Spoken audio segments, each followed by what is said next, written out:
Take the exit. Turn right into the drive-thru. Nope, I'm making dinner tonight. You don't have time. Josh has practice. Oh, that's right. I'll just get a salad. And fries? No, just the salad. But salad cancels fries. Salad only. Fries. Salad. Fries. Food noise isn't fair, but Mochi Health is. The affordable GLP-1 source that puts you on the road to successful weight loss. Hey, can I get the... Fries. Salad. Sorry. Learn more at joinmochi.com. Mochi members have access to licensed physicians and nutritionists. Results may vary. This episode of Voices for Justice is sponsored by Shopify. Starting a business is filled with a lot of what-ifs. What if I fail? What if nobody listens to the podcast? What if nobody cares?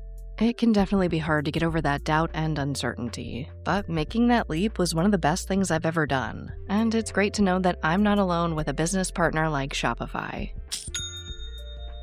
Shopify is the commerce platform behind millions of businesses around the world, and 10% of all e-commerce in the US, from household names like Heinz and Mattel to brands just getting started. And I'm telling you, their tools really do feel like you have a business partner. They have hundreds of ready-to-use templates to help build a beautiful online store that matches your brand. You can also get the word out like you have an entire marketing team behind you.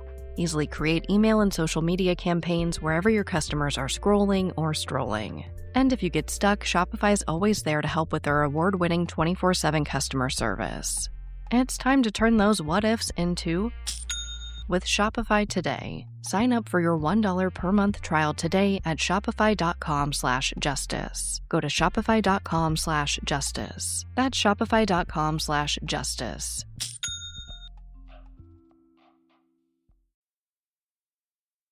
Voices for Justice is a podcast that uses adult language and discusses sensitive and potentially triggering topics, including violence, abuse, and murder.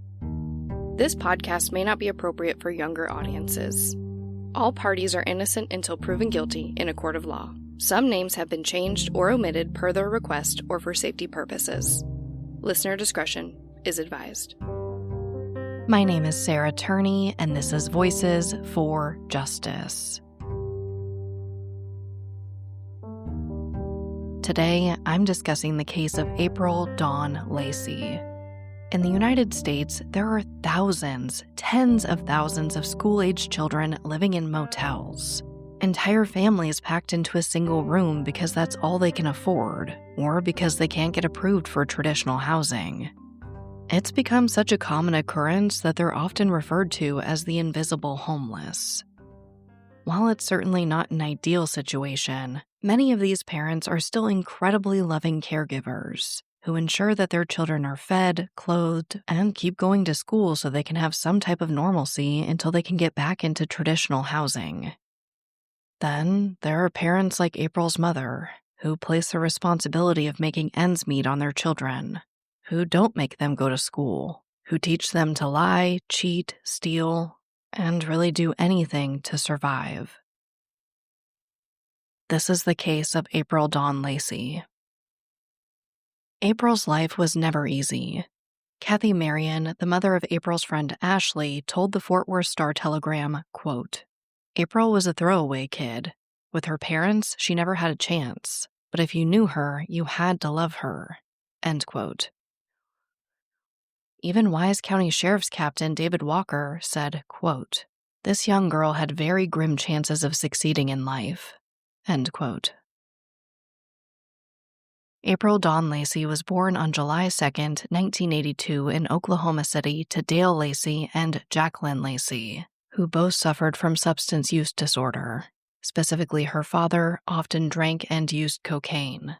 He later introduced April's mother to the drug, who eventually began using crack cocaine. Her father did teach April how to play baseball, and for a very short moment in her life, she was truly happy playing t-ball for the city's Optimist League. But unfortunately, that was very short-lived. Ashley recounts that April spent much of her childhood struggling with poverty. April knew early in life which agencies handed out food and which handed out clothing. She also began collecting and cashing in cans to help her parents with bills and to pay for drugs. And she spent a good amount of time dumpster diving to feed her family, including her 3 brothers, 2 older and 1 younger. Her mother Jacqueline also taught April how to steal. She told April that if she were caught, she'd likely be let off with a warning because she was a juvenile. And while April often escaped unscathed while shoplifting, she was once caught stealing a chicken from her local Walmart store. When she was brought to her mother by the store employees, Jacqueline acted angry and slapped April across the face hard several times in an effort to hide her involvement and feign disappointment in her daughter. Ashley remembers April coming to her after, crying, saying that being slapped was never a part of the deal. But this was April's reality. Soon, shoplifting became basically transactional. In order to spend the night at her friend's house, she'd have to shoplift something for her mother, often nail polish, cigarettes, or anything else her mom requested. April often took refuge at her friend Ashley's house. They met when April was 12 and Ashley was about 16. In that same article for the Fort Worth Star-Telegram, Ashley said, quote, "She didn't look like somebody I'd want to know. She was ragged and dirty. She was 12 and I was 4 years older than she was, but somehow we just hit it off. Pretty soon I was like her big sister and we just took her in." End quote. Ashley and her mom treated April like family and taught her fundamental life skills like how to bathe herself. She would stay at their home for as long as she could until her mom came knocking so April could help her collect cans or find food. Ashley admits that at the time, when she would occasionally join April and her mom, she thought it was kind of exciting, especially because April almost never got caught. Quote, "And she never worried about it. She was sort of innocent. April lived in the moment. I don't remember us ever talking about anything beyond what was right in front of us. Not college or getting married and being a mom. She couldn't see that far into the future. But her life wasn't good. She wanted a family. And I wanted her to be a part of my world, so we put her there." End quote. By 1995, April had her own bed at Ashley's house and spent Christmas with them as well. Ashley told Dawn Chance with the Fort Worth Star-Telegram, quote, "She stayed with us most of the time. She was always with us. She was never with her mother. She was a good person. When she was with my mother and she lived with us quite a bit, she didn't want to go back. She wanted her last name changed to my mother's." End quote. Kathy Marion has a master's degree in child studies, and she asked April to draw a family portrait to get a better idea of what she really wanted. She says April drew a crude sketch with crayons showing a large house with 3 stick figures who were frowning. On the back, April wrote, quote, "This is my family. The reason I am not in this picture is because I'm never around, and they don't care whether I'm with them or at my best friend's house." End quote. After that, Kathy petitioned the court to become April's legal guardian, but unfortunately, that never happened. The petition failed, and that same day, Jacqueline Lucy came to her home with the police to remove April from Kathy's home. Kathy says that was the last time she ever saw April. In January 1996, Jacqueline moved them into room 102 at the Drovers Inn Motel off the I-35, where rent was $19 a week.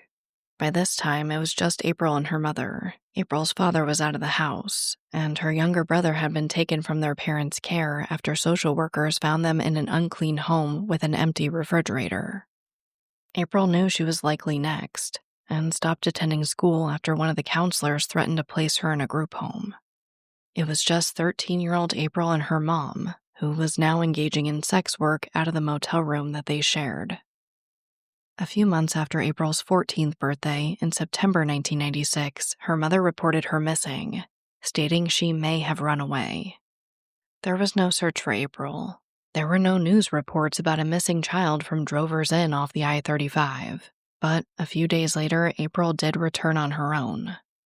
And just a few weeks later, Jacqueline would report her daughter missing again. According to Jacqueline, on October 2nd, 1996, she and April went to Walmart to get April some press-on nails, since she was known to chew hers down. She says that after that, they stayed up late watching TV on the bed that they shared. The next morning, on October 3rd, at about 10:45 a.m., April found her mother outside, leaning on the passenger side door of a stranger's car, while someone waited in the driver's seat. From the doorway of their room, April told her mom she needed to speak with her, Jacqueline told her they'd talk when she got back. But April insisted. She said, "No, I need to talk to you now." Jacqueline refused and got into the car.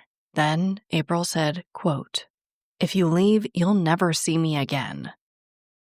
She then flipped her mother off as the car drove away. And if Jacqueline is telling the truth about this exchange, April was right. Her mother, no one ever saw her again.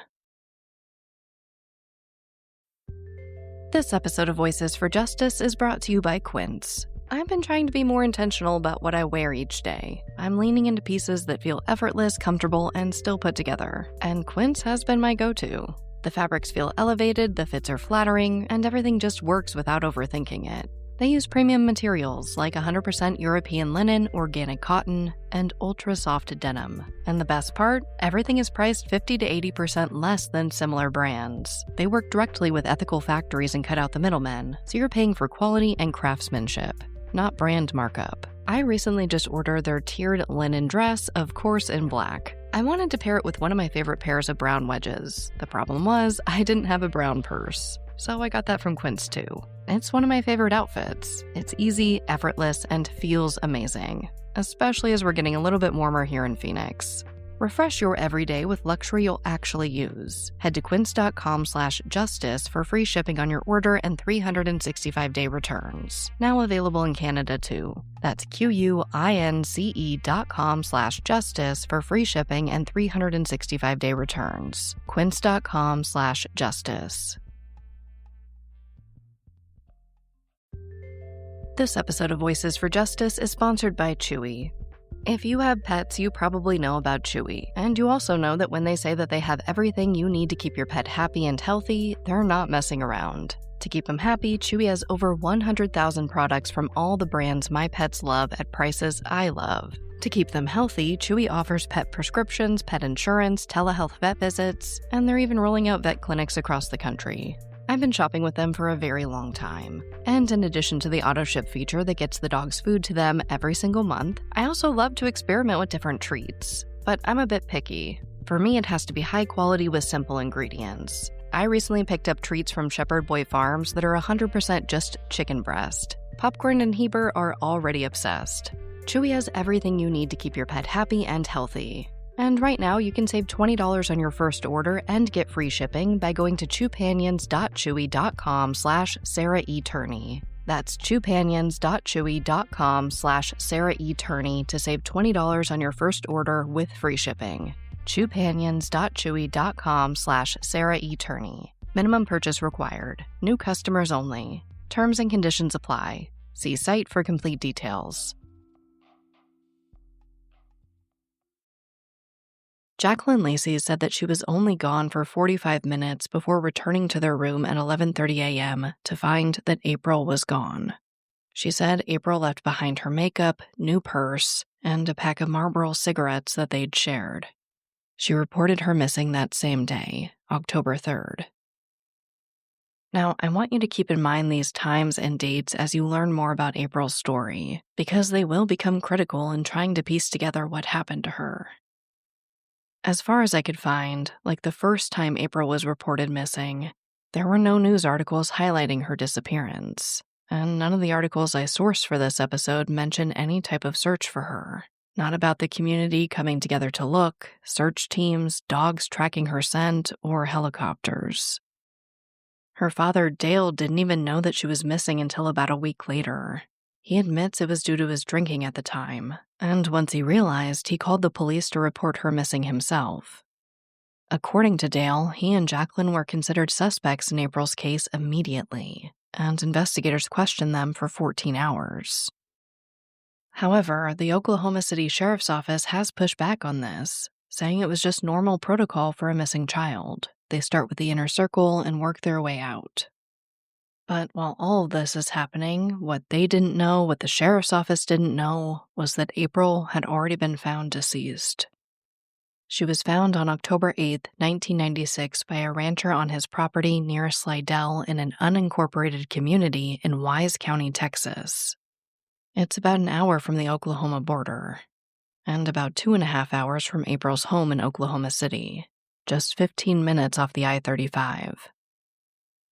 She was found face down, completely nude, in a pile of brush and scrap lumber, with her right arm extended. Investigators theorize that she was dragged by her arm to her final location. Her face was purple, and her eyes were tightly clenched. No wounds were found on her body. When Wise County Sheriff's Captain David Walker responded to the call, it was his first homicide case, but he immediately suspected that she'd been strangled. Near April's body, there were tire tracks and spent shotgun shells. It was a popular area for dove hunters at the time, so while it seemed unlikely that the shells were related in any way, he still bagged them for evidence just in case. He also created casts of the tire tracks. Now, this was a pretty congested crime scene. The rancher had actually leased this particular pasture to an oil company who had cleared the elm trees and shoved them into the pile where April was found. Near this area were about 100 pieces of cloth that the oilmen used to clean their hands. They also found an empty beer can under a rusted tractor that they later determined was just dropped by a hunter. April didn't have any tattoos, and she wasn't found with any jewelry. Without any way to identify her, she was listed as Brush Girl as Walker wrote the report detailing his findings. From there, she was sent to the Tarrant County morgue, where they did an autopsy and performed dental x-rays. They estimated that she was anywhere from 20 to 40 years old and listed her cause of death as a homicide, possibly from strangulation, though it was hard to tell due to the state of April's remains. Walker told the Houston Chronicle, quote, "The condition of the body indicates that she'd been on that pile a lot longer than 5 or even 8 days." End quote. The shotgun shells were tested, the casts were examined, but nothing was found.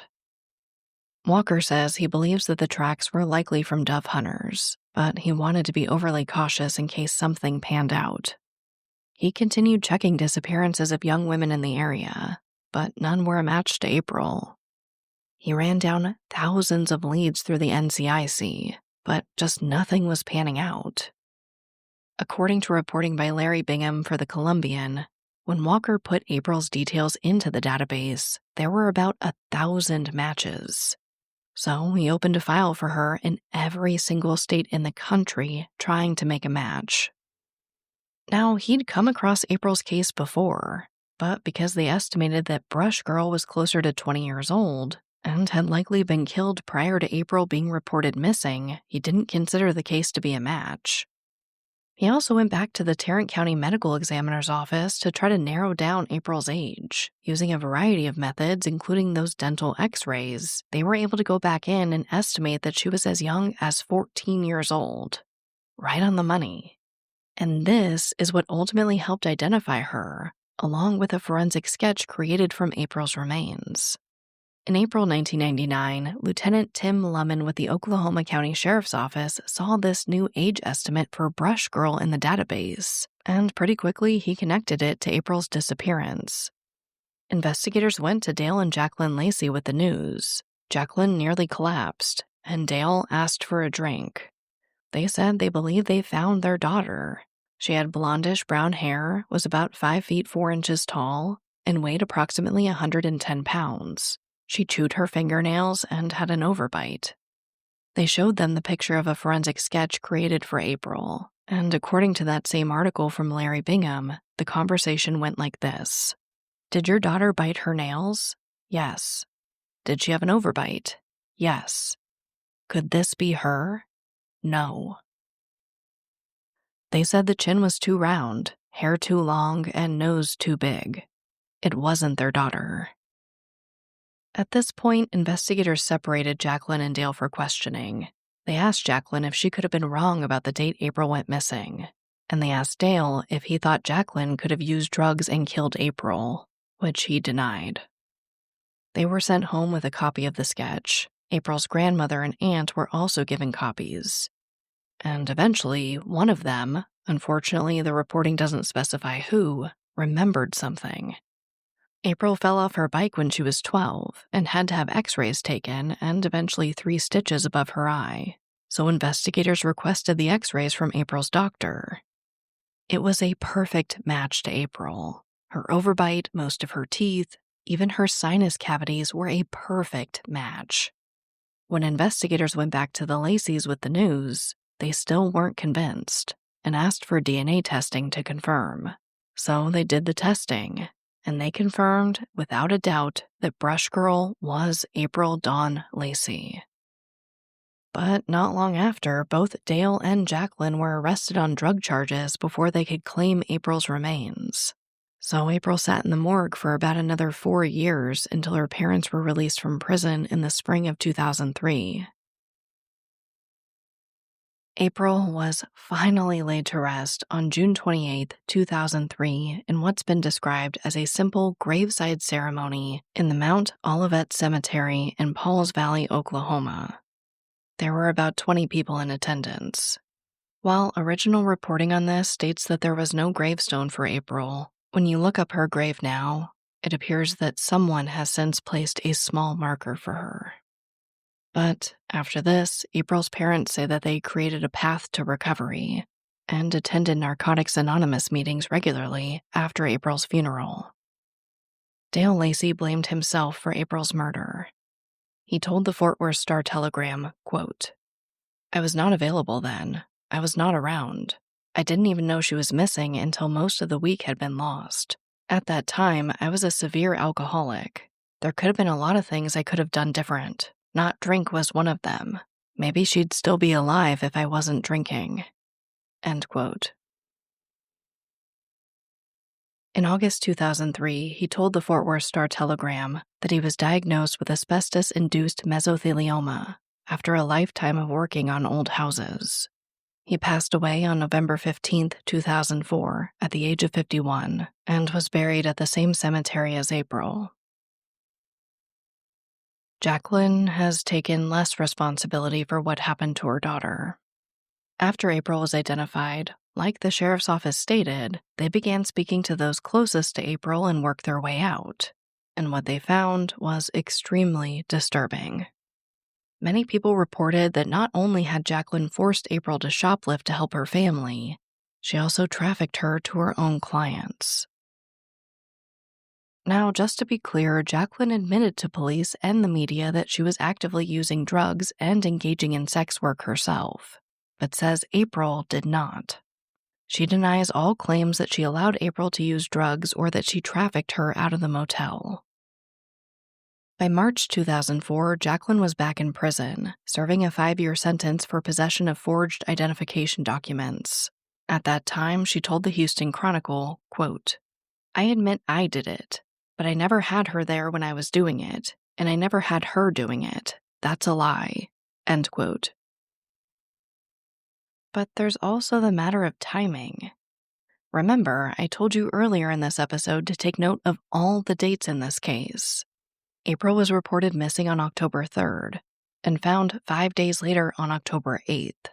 But according to the medical examiner, April's body was decomposed far beyond that 5-day time frame.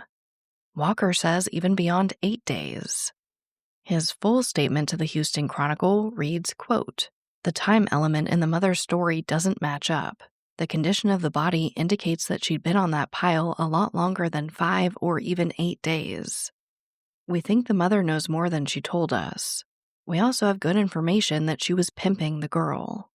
End quote. It seemed clear to investigators that Jacqueline Lacy knew a lot more than she was sharing with police, and likely reported April missing days after she was already gone. That entire story of April telling her mom that she needed to speak with her right then and flipping her off as she drove away could have very possibly been fabricated. Now, just to be even more clear, it doesn't seem that investigators believe Jacqueline was the person who strangled April, but more likely that it was someone Jacqueline may have trafficked April to, possibly one of her own clients.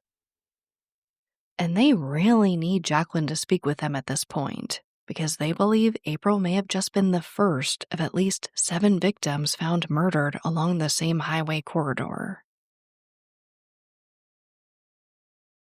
Insurance isn't one size fits all. That's why customers have enjoyed Progressive's Name Your Price tool for years now. With the Name Your Price tool, you tell them what you want to pay, and they'll show you options that fit your budget. So whether you're picking out your first policy or just looking for something that works better for you and your family, they make it easy to see your options. Visit Progressive.com. Find a rate that works for you with the Name Your Price tool. Progressive Casualty Insurance Company and Affiliates. Price and coverage match limited by state law.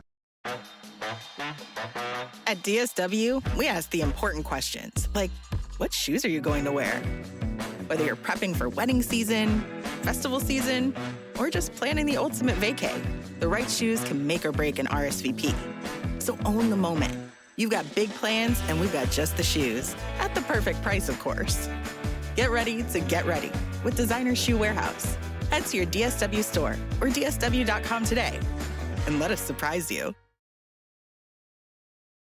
47-year-old Margaret Holmes Gardner was last seen on July 9, 2003, at a truck stop in West Memphis, Arkansas.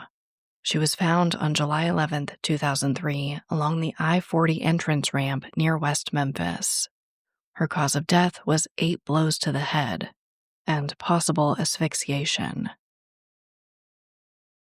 24-year-old Suzanne Hyman was last seen on August 11, 2003, at a truck stop on the I-35.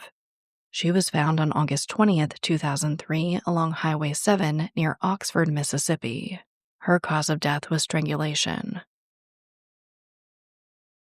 43-year-old Sandra Janelle Beard was last seen on September 12, 2003, at a truck stop on the I-40 in Oklahoma City. Her body was found on September 18, 2003, along an I-40 entrance ramp near Chakota, Oklahoma. Her cause of death was asphyxiation and possible strangulation. A woman who was listed as unidentified in 2004 reporting by the Houston Chronicle was approximately 35 to 45 years old when she was found deceased on October 16, 2003, near an I-40 entrance ramp near McLean, Oklahoma. Her cause of death was blunt force trauma to the head. 39-year-old Sandra Leanna Richardson was last seen on November 16, 2003 in Oklahoma City, and was found deceased on November 22, 2003, near the intersection of Highway 62 and Highway 48, just north of the I-40. Her cause of death was blunt force trauma to the head and face, with 2 punctures to her throat. And 19-year-old Casey Jo Pipestem was last seen on January 28, 2004, at a truck stop near the I-35 in Oklahoma City. She was found deceased on January 31, 2004, at Big Bear Creek Bridge in Grapevine, Texas, near the I-35 East. Her cause of death was strangulation. Lieutenant Bob Murphy of the Grapevine Police told the Houston Chronicle, quote, "We don't know a whole lot.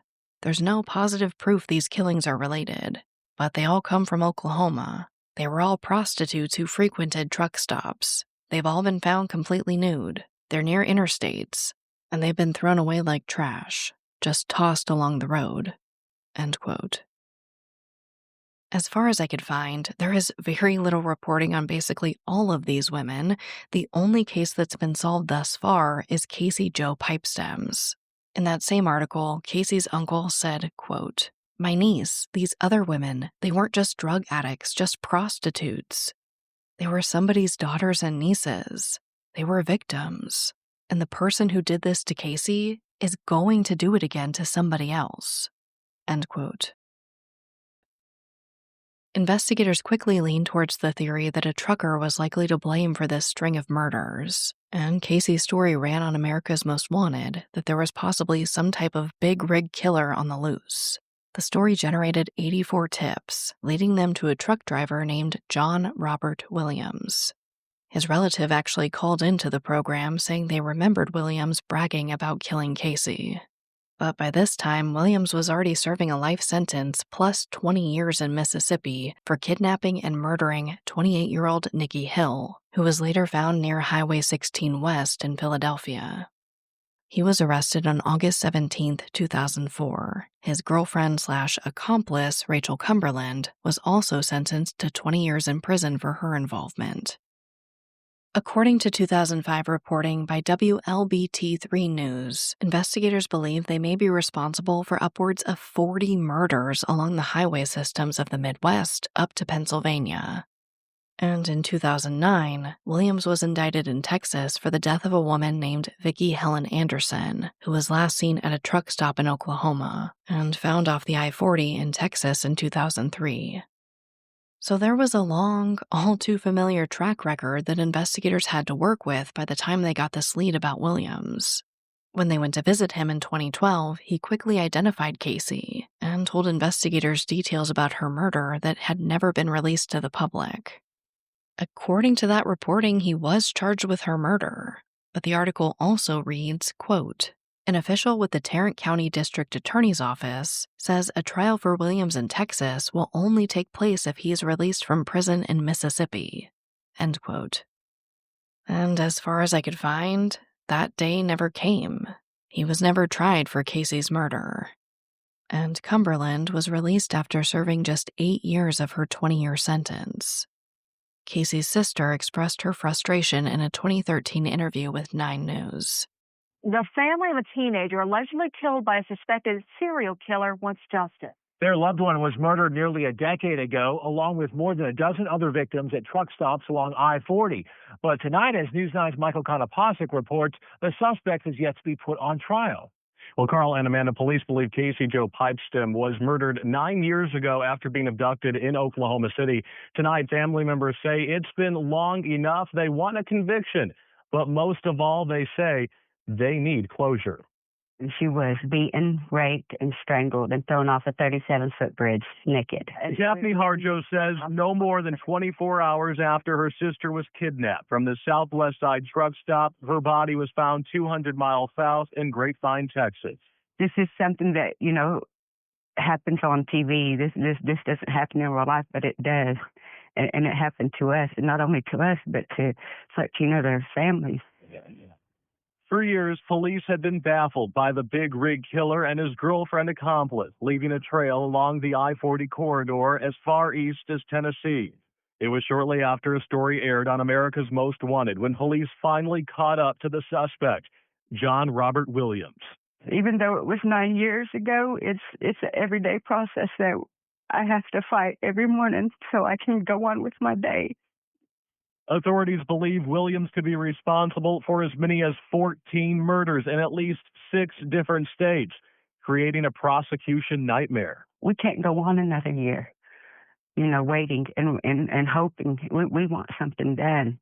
Harjo says justice for Casey Jo Pipestem has been put off and delayed by Texas prosecutors time and again. Her case started getting pushed to the side. Harjo suspects large caseloads, but has never been given a sensible reason for the delay.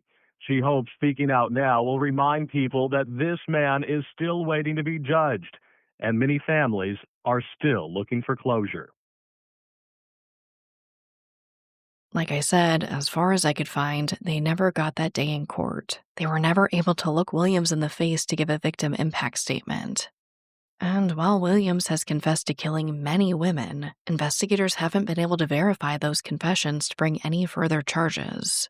He's also never confessed to or officially been linked to the murder of April Dawn Lacy, or any of the other women investigators believe may be linked to her case. What they did to your family, you're lucky to make it out alive. Streaming on Peacock. These men are going to come after me. Taking them out is my only chance. Put a bullet in her head. From the co-creator of Ozark. Looks like a family was running drugs. Execution-style killing, it's rare for the Keys. Any leads on who they might have been running for? The cartel killed my family. I'm gonna kill them. All of them. MIA. Streaming now. Only on Peacock. So what happened to 14-year-old April Dawn Lacy? Well, outside of her mother and John Robert Williams, it doesn't seem that investigators have many other leads. I also fear that they won't be able to narrow down that timeline correctly if her mother isn't telling the truth about when she actually went missing. The motel April was last seen at, if Jacqueline is telling the truth, is right off the freeway. And if April was being trafficked as many people reported to police, almost anyone could have taken her. The possibilities are endless in a very terrifying way. April also really almost has every statistic against her. She grew up in poverty, lived in a high-risk area, was often put in high-risk situations while breaking the law, and was likely being trafficked by her own mother. According to reporting by George Knapp for 8 News Now, new data from this year, 2025, indicates that there could be hundreds of truck driver serial killers in the U.S. that are still at large. And April is exactly the type of child who often doesn't get looked for when reported missing. She was reported as a runaway previously. She didn't attend school, so there was no one pushing for authorities there to search for her. She was living below the poverty line, which countless studies have linked to less police resources. In short, April was exactly the type of child that these predators look for. It's heartbreaking. It's possible April did run again and was met with foul play. Maybe she went to one of the many truck stops off the freeway and someone preyed upon her. Or maybe her mother set up the whole thing. I think we could theorize all day, but I want to share with you what David Walker says believed happened. It's not much in terms of answers, but I think it's important to include. He told Larry Bingham for the Columbian that her killer may have been driving along the I-35 looking for somewhere to dispose of April's body when he found a dirt road, parked by the metal gate on the property, which was unlocked by the rancher so his friends could come and go as they pleased to hunt doves. Then they snuck around to the back of the brush pile where April was found later. He also says that if it happened at night, there were likely 0 witnesses, as the nearest house was a mile away. Like I said, it's not much, but there is so little reporting on April's case that I'm truly trying to give you guys any and everything. Which actually brings me right to our call to action. Please share April's case. There's not a child who walks this earth that is a throwaway kid. Not a child on this earth who deserves the fate that April suffered. And not a child who doesn't deserve to have the world screaming about their unsolved murder. I think it's devastatingly clear that April didn't have a lot of people looking out for her while she was alive. But there are hundreds of thousands of people who listen to this podcast. We have seen how media pressure moves mountains. If you felt anything for April throughout this episode, if you care about the thousands of children who are without a doubt in a similar situation right this moment, please share April's case so that law enforcement and predators who look for children like this know that there are people out there who will kick and scream until their cases are solved.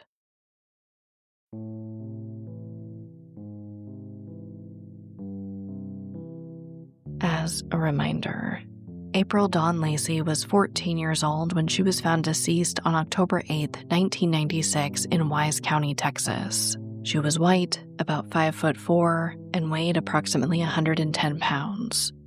Anyone with information is asked to call the Wise County Sheriff's Office at 940-627-5971. But as always, thank you, I love you, and I'll talk to you next time. Voices for Justice is hosted and produced by me, Sarah Turney, and is a Voices for Justice media original. If you love what we do here, please don't forget to follow, rate, and review the show in your podcast player. It's an easy and free way to help us and help more people find these cases in need of justice.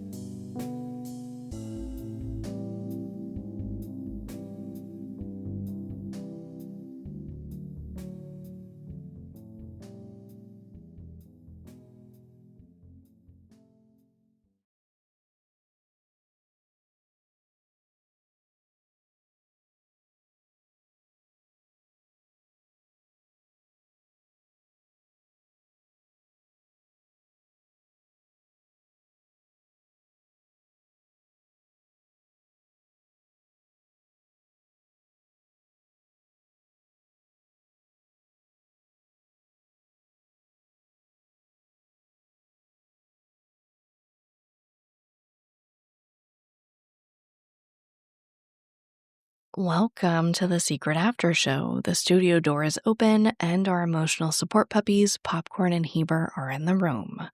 Popcorn is literally on my lap right now as my leg is falling asleep.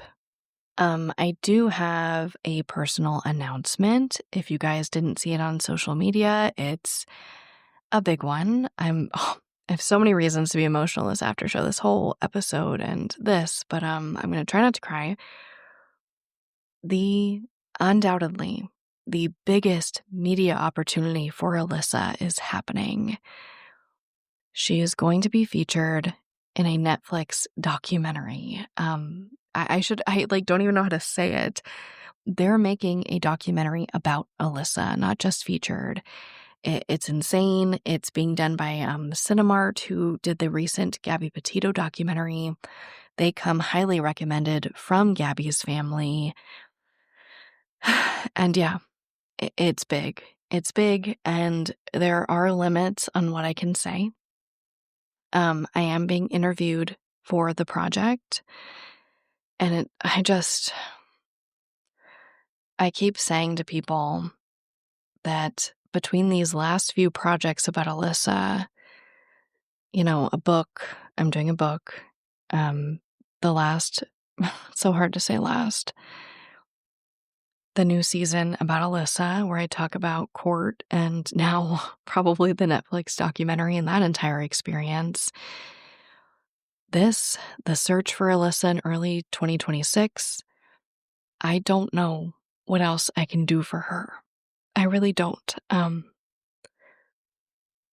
And it's really hard to talk about this kind of ending in a way. And it's never going to end. I am going to be the police contact for my family for Alyssa's case until the day I perish or she is found. But at a certain point, like I said, I don't know what else to do. I will always tell Alyssa's story to anyone who is willing to listen. I will always share Alyssa's story in hopes of generating leads until we bring her home. But at this point, you guys, this feels big. It feels like the biggest thing that has ever happened in her case, media-wise, and possibly will ever happen.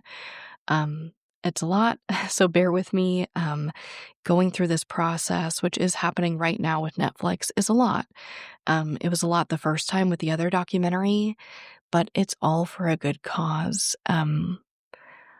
That was very rambly, as I tend to do, but something scripted here just didn't feel right.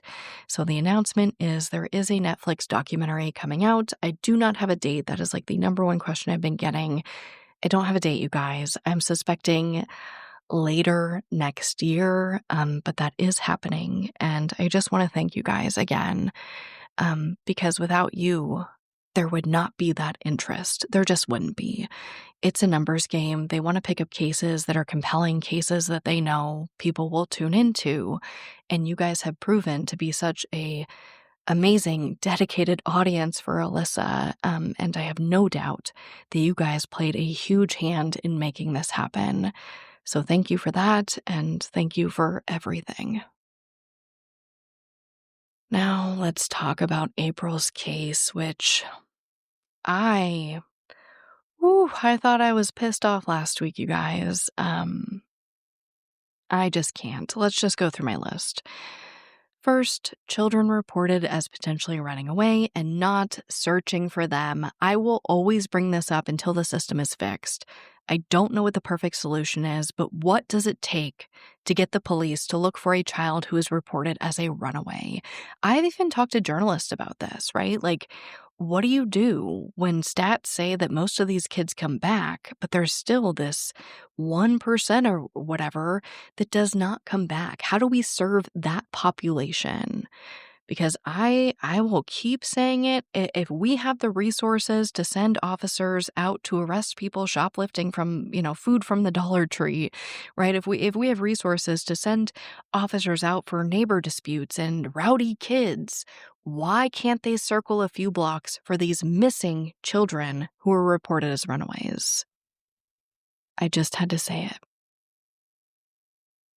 Next. This is kind of split into two. I have the Florida Project on here, which is a movie. It is one of my favorite movies because I feel like it is so real. I love movies that are realistic, that show, a different side to life that not everyone is seeing in a very realistic way.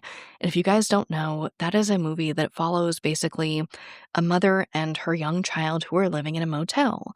Hard times. There's a lot. It's a complicated movie. It's also really popular with kids right now, specifically teenagers. So if you have teens, they probably watch this movie. But I do encourage you, if you guys want to get just the smallest peek into what these lives of these children look like, watch The Florida Project. I will say, it's showing the more dysfunctional side, of course. Like I said at the top of this episode, I fully believe that there are children living in these situations with very loving parents who just can't make it work economically, or maybe, they just can't get approved for a rental type of situation due to credit, due to, work history, whatever. It happens. So I just wanted to highlight that movie if you're interested. I have this thing written out because, ooh, those quotes, and I think the quotes about April were coming from a good place. But I just wanted to put this message out there in case there's anyone listening, I don't know why kids would be listening.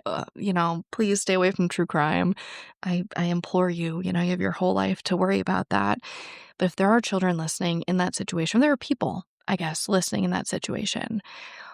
If you're out there and you feel like someone might say to you that you have slim chances of succeeding in life, I want you to know that you do have a better chance or a chance for a better life, that you are more than the circumstances you were born into or placed into by your parents or guardians. I just wanted to make that extremely clear. Now, media discrepancies. There weren't many. This is actually, I left this blank because there were so few. I ripped and tore every detail out of every news article I could, and there weren't really that many media discrepancies. Almost none, to be honest. I think that's why I didn't list any here. I just remember some slight conflicting details about, how she was found, where she was found, that type of thing, just like the smallest details. But in general, between Oklahoma and Texas, I think they did a pretty good job reporting on this case. And oh my gosh, we haven't even gotten to the heroes of the episode, but thank you to the reporters who did cover this case. Because like I said, not many people are, and I think we know why. April is not a child, not the type of child, I should say, that typically gets media exposure. And you guys, please don't blame me. I'm not trying to make it about me or always about Alyssa, but it just feels so similar to Alyssa. A young, beautiful girl goes missing, and there's no media. There's just no media. Maybe she ran away. She was last seen, flipping her mom off and pissed off. I'm just sick of it. I'm sick of reporting on these cases. And like I said, please share. Please share. Above all, let's tell these fucking sick predators. Sorry for cursing. I know that people don't like it, but let's tell these sick predators that those types of kids that they target will be looked for, that obnoxious people like me are going to yell into a microphone about it and tell as many people as possible. I think, and I hate to say it, I think we almost have a better chance trying to scare away the predators than get the police to care more. And of course, I always put the caveat, it's not all police. I think, getting a good detective is like playing the lottery. Sometimes you do, sometimes you don't. But I just think the better strategy is for predators to know that no matter what kid they pick up, no matter what person they pick up, I don't care if they're a sex worker, I don't care if they're struggling with addiction, I don't care what it is. I want them to know that people are going to talk about it. I don't know. We talk a lot about predators and what makes them tick, but I like to talk about prevention, and I do think that that's one way to hopefully make the smallest impact. On to our heroes of the episode. Again, we have multiple. First is Wise County Sheriff's Captain David Walker. I mean, he was the driving force behind identifying April. And when I was reading those articles, him, entering this information into the NCIC and getting 1,000 names. I mean, my goodness. And then him going and opening up a case or a file in every single state for her. He was having his secretaries call and try to identify her. Just absolutely amazing. So much dedication, and that's why he has to be one of our heroes. Next, obviously, is Ashley and her mom, Kathy. Not only for being so loving and wonderful to April, right? I mean, that sense of family that she had with them, I have to imagine, given, what we know about her life, has to be, one of the biggest highlights, unfortunately, but also fortunately, if that makes sense. Also, because they really are where we get so much information about April's life. I mean, my goodness, if they didn't do those interviews, we would know so much less about her.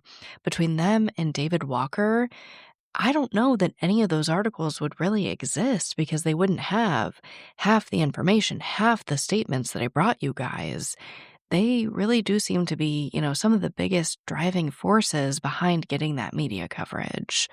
So that is why they make our heroes of the episode. And I do have an honorable mention. I wanted to say that whoever called America's Most Wanted and gave information about Walker, props to you. Props to you. It's not easy to turn in your own family. There's often a lot of pressure, I will say, to stay quiet, to not do those things. But that person, that brave individual, whoever it was, props to you for standing up and doing the right thing, even though, I hope this isn't the case, but even though it possibly could have brought you a lot of grief. Now, let's go on to our segment of hope. And we have another segment of hope / update this week. This is in the case of Jennifer Kesse, who went missing from Orlando, Florida in 2006. I did cover her case back in episode 29 in 2021. Gosh, forever ago now. But there has been an update. I am reading from an article from ABC 7 News from Thad Rendanzo and Karen Kim. The title reads, Jennifer Kesse Case Update, Interview, DNA Evidence, Documentary in the Works. It says, Father says investigators have narrowed persons of interest to just a few people as 20th anniversary approaches. So essentially, in this article, it talks about how her father, who is extremely dedicated, I'm always getting updates on the GoFundMe. He's always in there updating it. But essentially that they've made significant progress in the case, and they, like it said, narrowed the list down to just a few people. But I think what's really been making headlines is the DNA. The article reads, Drew Kesse spoke about new developments in his daughter's case, including DNA evidence that had never been tested and the use of AI. Drew Kesse said investigators told family Jennifer's case is no longer considered cold. All DNA evidence in the case has been sent back for re-examination using newer technology. Drew Kesse said DNA testing has expanded from 19 markers to 26 markers since the original investigation. And he adds here that they also found a couple pieces of DNA that had not been tested at all. I think it's also important to note here that the family was recently contacted about false social media posts claiming a construction worker had been tracked down by DNA and would be extradited. Drew Kesse called those claims completely and utterly untrue statements. Investigators are now working with an artificial intelligence company to analyze the case files. Drew Kesse said that he had been asking investigators to try to use AI technology for 2 years. The technology is being used to analyze all available information about Jennifer's disappearance. This includes the grainy surveillance footage that captured an unidentified person parking Jennifer's car. The article goes on to say 3 production companies approached the Kesse family about creating a documentary. They selected one group and are currently in production. Drew Kesse said, to be upfront and honest, I want Netflix. I think it's just the biggest audience. Now, I don't see the production company in this article. I'm sure it's out there somewhere. And it looks like it's coming out pretty soon. The documentary is targeting a January air date to coincide with the 20th anniversary of Jennifer's disappearance. Drew Kessie hopes the increased attention will generate new leads. It also talks about the emotional toll that the case has taken on his family over 2 decades. You guys, it's so sad. They're both 68, Drew and his wife Joyce.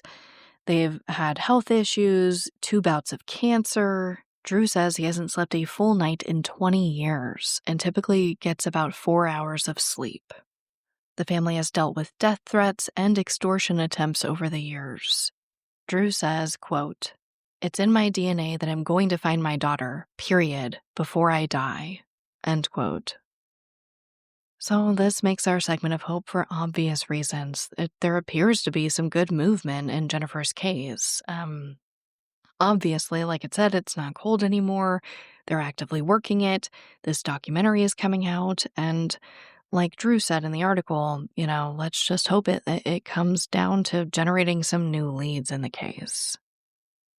But as always, thank you, I love you, and I'll talk to you next time.